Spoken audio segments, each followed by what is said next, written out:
Hey, this is Nicole Kelly, host of Disarming Disability. Thanks for listening to the following show on Public House Media.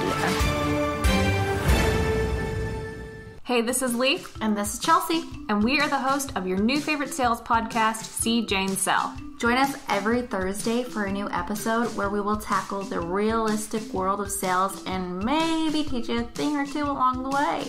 You can subscribe to See Jane Sell on Apple Podcast, Google Podcast, iHeartRadio, CastBox, and Spotify. Thanks, and enjoy the following podcast on Public House Media.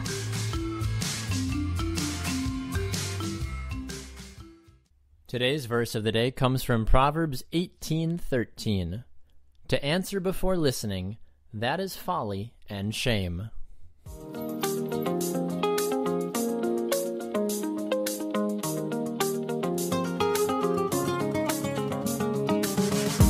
Good morning and welcome to the Verse of the Day podcast. I'm your host, Baxter Colburn, here on Public House Media. Thanks for spending some of your day here on Verse of the Day. Everybody looks at a Bible verse differently. Everybody relates to it differently, and that's what we try to do. And I try to provide real-world examples for you as well, too, to hopefully make the Bible come alive to you a little bit more this morning as well.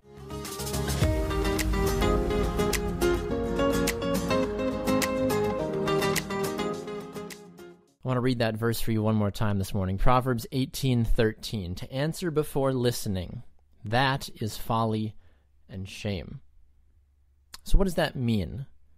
Well, it's very straightforward. Be quick to listen and slow to speak. There's a reason, folks, that we have two ears and one mouth. That's not an accident by God's design of us as human beings.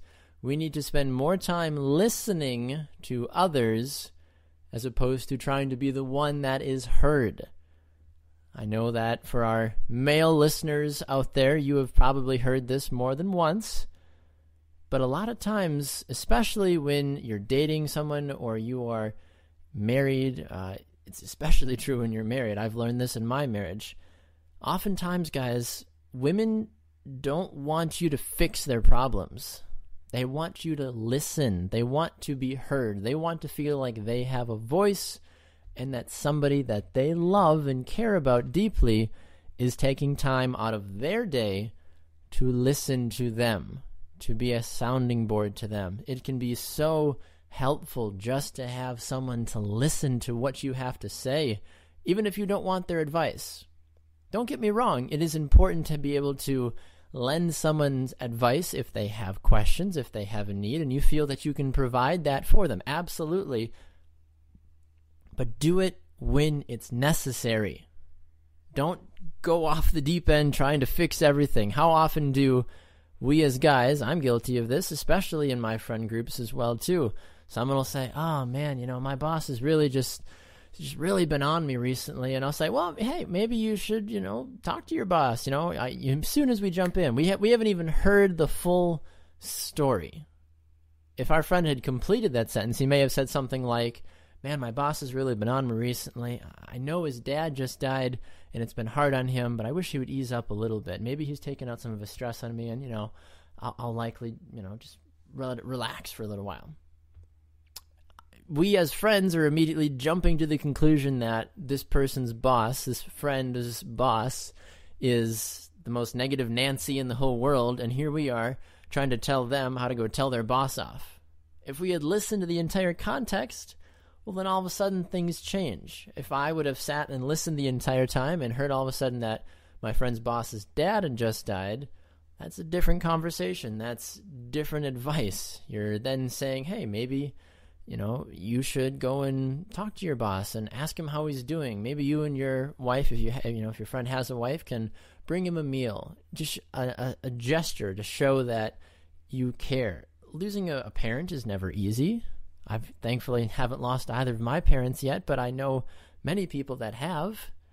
That's just one example. As you get what I'm saying. You need to be quick to listen, friends. You're not going to solve all the problems at one time. You're not going to be able to start your day, take a list of all your friends and family's problems and say, perfect, bang, bang, bang, bang, bang. Who is that relative? Who is that friend? And you can think about this. You've got that person in your head probably already. Who's that relative, who's that friend that anytime you talk to them, you do more of the listening than you do talking? Because that person either A, has a lot to say, B, likes to hear themselves talk, or C, just in general, is the more vocal of the two in the conversation. It's okay. I like to pride myself on being a good listener. Do I like to talk? Absolutely. That's why I'm, doing so many different things that I do in broadcasting in the world. But when we take time to listen, friends, you can solve so many problems. You can be a comfort to so many people. I urge you today, as I read this verse one more time, to be quick to listen and slow to speak. Proverbs 18:13. To answer before listening, that is folly and shame. 2 ears, 1 mouth. How can we use our ears to not only listen to our friends, but more importantly, listen for the Word of God and how we can be used to help Him and others each and every day?